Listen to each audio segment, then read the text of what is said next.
Hello दोस्तों, आपको अपनी चैनल एमी ज्ञान स्टडी में स्वागत है।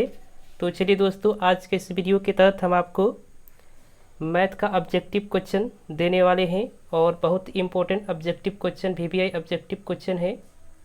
तो वीडियो को आपको लास्ट तक देखना है और एक एक कर सभी क्वेश्चन को हम बताने की कोशिश करेंगे और इसका आंसर निकालने की भी कोशिश करेंगे। तो चलिए दोस्तों, हम प्रश्न को स्टार्ट करते हैं। पहला प्रश्न आप स्क्रीन पर देख सकते हैं। बोल रहा है कि निम्नलिखित में किसका दशमलव प्रसार शांत है। यानी आपको दिया गया है तीन चार संख्याएं, आपको बताना है इसमें से कौन अशांत यानी शांत दशमलव है। और इसमें से तीन अशांत है और इसमें से एक शांत दशमलव का एग्जाम्पल है। तो सबसे पहले आप समझ लीजिए कि शांत क्या होता है और अशांत क्या होता है। शांत दशमलव अगर आप पहचानना चाहते हैं तो जिस भी अगर p/q लिखते हैं, अगर q के जगह पर आपको 5 और गुने 2, 5 के पावर कुछ भी हो, 2 के पावर कुछ भी हो, यानी 5 गुने 2 या 2 गुने 5 आपको मिल जाए और वो कहाँ Q के जगह पर, Q के जगह पर आपको मिले, यानी Q बराबर आपको देखना है कि 2 गुने 5 है कि नहीं। 2 गुने 5 के अलावा कोई अन्य संख्या है तो वह दशमलव प्रसार अशांत होगा। आपको ध्यान रखना है, शांत होने के लिए 2 गुने 5 होना जरूरी है। 2 गुने 5 होना जरूरी है, चाहे 2 का पावर कुछ भी हो। यहाँ देखेंगे हम नहीं, पावर हम नहीं देखेंगे, 2 गुने 5 के अलावा कोई अन्य संख्या नहीं आना चाहिए। यहाँ देखिए, यहाँ 7/40 है, इसको रखते हैं। यहाँ देखिए 5/21 है ना, तो 5 बटा हम क्या लिख सकते हैं इसको, 7 त्रिक 21 नहीं, 7 गुने 3 लिख सकते हैं ना। यहाँ हमको 2 5 नहीं दिखाई दे रहा है, 7 3 दिखाई दे रहा है। अब यहाँ देखिए 196 है, तो 23 बटा क्या लिख सकते हैं, 196 को हम लिख सकते हैं 2 का स्क्वायर गुने 7 गुने 7, मतलब जो होता है 14 गुने 14 का क्या होता है, स्क्वायर होता है। यह इस प्रकार से हम लिख सकते हैं। यहाँ देखिए, यहाँ 2 तो हमको दिखाई दे दिया, लेकिन हमको 5 दिखाई दिया नहीं दिया। फिर भी हमने मान लिया 5 नहीं दिखाई दिया, लेकिन 7 हमको नहीं चाहिए था। 7 कहाँ से आ गया, 7 हमने कहा कि कोई अन्य संख्या नहीं होना चाहिए, 2 और 5 के अलावा कोई अन्य संख्या नहीं होना चाहिए। तो यहाँ 7 अलग से आ गया, तो ये तो नहीं होगा, यानी ये भी नहीं होगा और ये भी नहीं होगा।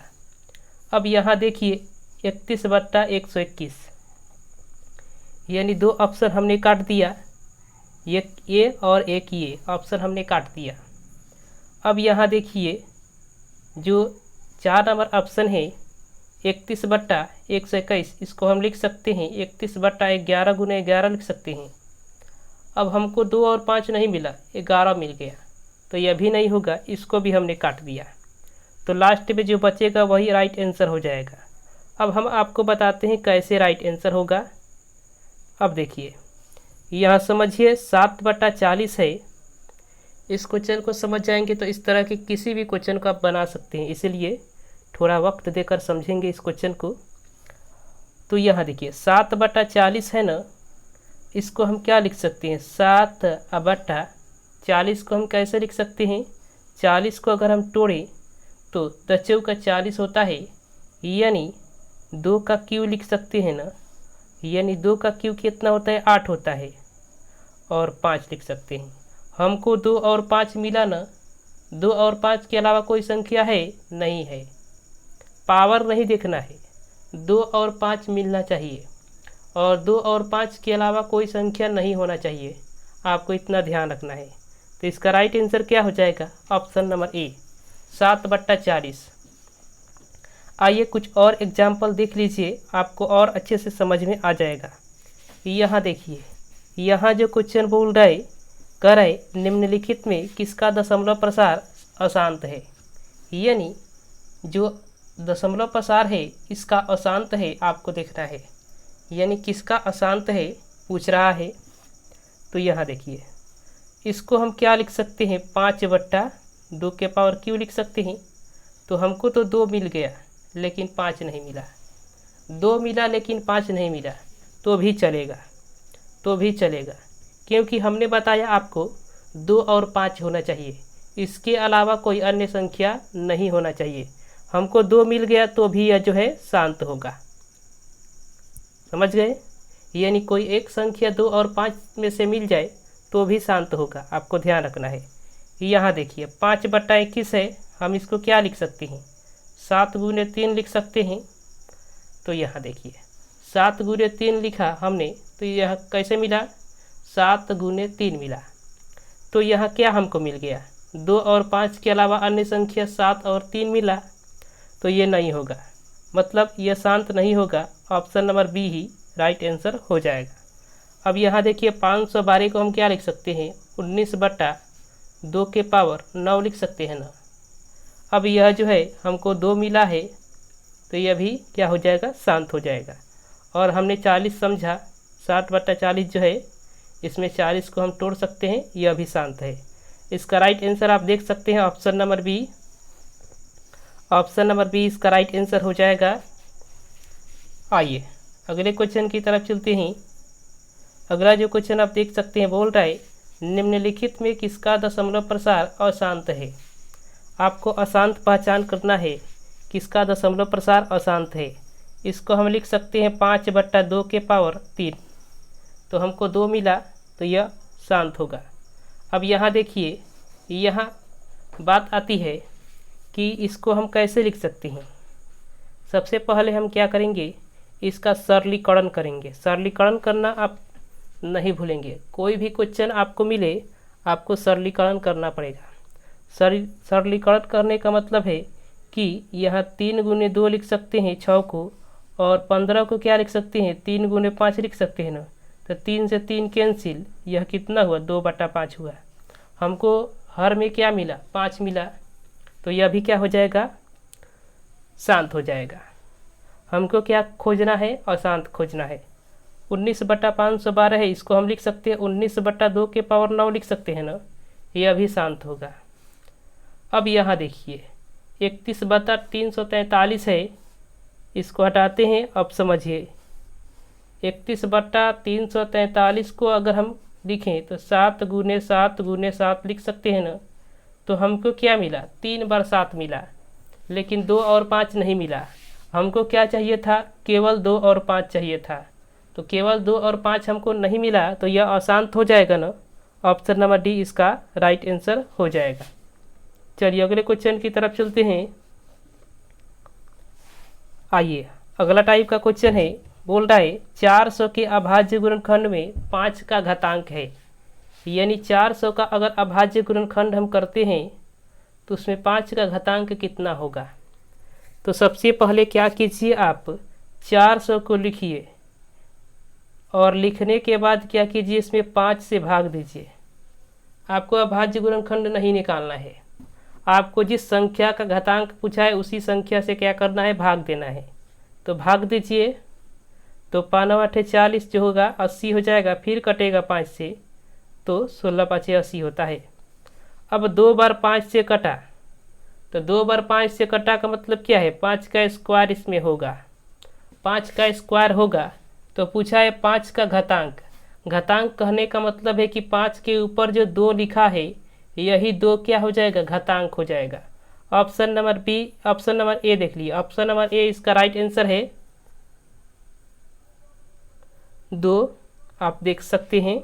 चलिए अगले क्वेश्चन की तरफ चलते हैं। अगला क्वेश्चन आप स्क्रीन पर देख सकते हैं, बोल रहा है कि रूट में जो 125 है का परिमेयीकरण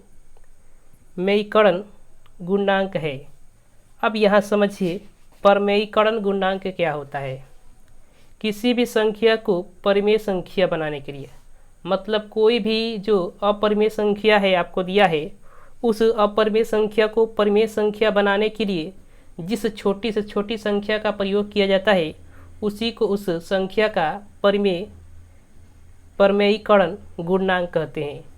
यानी क्या कह सकते हैं, किसी जो अपरिमेय संख्या है, मान लीजिए √2 है, इसका परमेयीकरण गुणांक क्या होगा, तो इसका परमेयीकरण गुणांक जो होगा √2 हो जाएगा, क्योंकि इसका जो क्या करेंगे, दोनों को गुना करेंगे, 2 मिलेगा, एक परिमेय संख्या मिलेगी।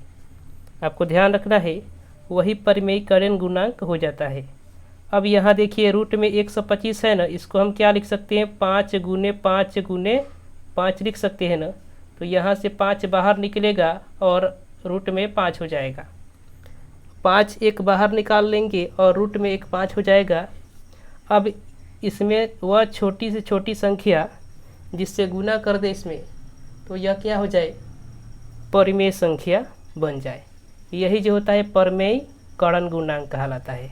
यानी परमेयीकरण गुणांक जो है उसको ज्ञात करने के लिए क्या करेंगे, इसमें छोटी से छोटी संख्या वह है जिसको क्या करेंगे, गुना करेंगे। तो 5 √5 में अगर √5 से गुना कर देते हैं तो हमको क्या मिला, 25 मिला, जो एक क्या है, परिमेय संख्या है। तो √5 ऑप्शन नंबर सी इसका राइट आंसर हो जाएगा। सबसे छोटी संख्या आपको देखना है, यह भी हो सकता था, लेकिन सबसे छोटी संख्या आपको देखना है, इससे छोटी जो है ये वाली है, तो ये वाली ये क्या हो जाएगा, इसका राइट आंसर हो जाएगा। चलिए अगले क्वेश्चन की तरफ चलते हैं। अगला क्वेश्चन बोल रहा है, निम्नलिखित में कौन सा युग्म सहअभाज्य है। सहअभाज्य कहने का मतलब है कि कोई भी दो संख्याएं आपको दे दिया गया है और उनका HCF ज्ञात कीजिए। HCF ज्ञात करने के बाद अगर एक आ रहा है तो वे दोनों संख्याएं सहअभाज्य संख्याएं कहलाती है। तो यहाँ देखिए 9 और 16 का HCF कितना हो जाएगा, 1 हो जाएगा। 15 और 20 का HCF ज्ञात कीजिए, कितना हो जाएगा, 15 और 20 का HCF जो है, जो कॉमन होता है वही होता है HCF। इसको ज्ञात करके आप देख लीजिए, इसका HCF 5 होगा। इसी प्रकार 21 और 84 का HCF ज्ञात कर लीजिए। तो 21 को हम 7 गुने 3 लिख सकते हैं और 84 को हम क्या लिख सकते हैं, 84 को हम लिख सकते हैं 3 लिख सकते हैं। यानी 84 में क्या कीजिए, भाग दीजिए, 2 से पहले दे दीजिए, तो यहाँ क्या हो जाएगा, 4, 2, फिर 2 से भाग दीजिए, यानी 21। तो इसका HCF यानी 21 और 84 का HCF जो होगा 21 होगा। आप ज्ञात करके देख लीजिएगा, यानी 21 हो जाएगा। यहाँ 13 और 65 का 13 हो जाएगा। यानी हमको क्या चाहिए है, HCF 1 चाहिए। यानी जिन दो संख्याओं का HCF 1 है वह दो संख्याएं सहअभाज्य संख्याएं कहलाती है। तो हमको HCF ऑप्शन नंबर ए में मिला है 1। ऑप्शन नंबर ए इसका राइट आंसर हो जाएगा। तो चलिए दोस्तों, यही हम वीडियो को समाप्त करते हैं और अगले वीडियो के साथ आपको मिलते हैं। तब तक के लिए धन्यवाद।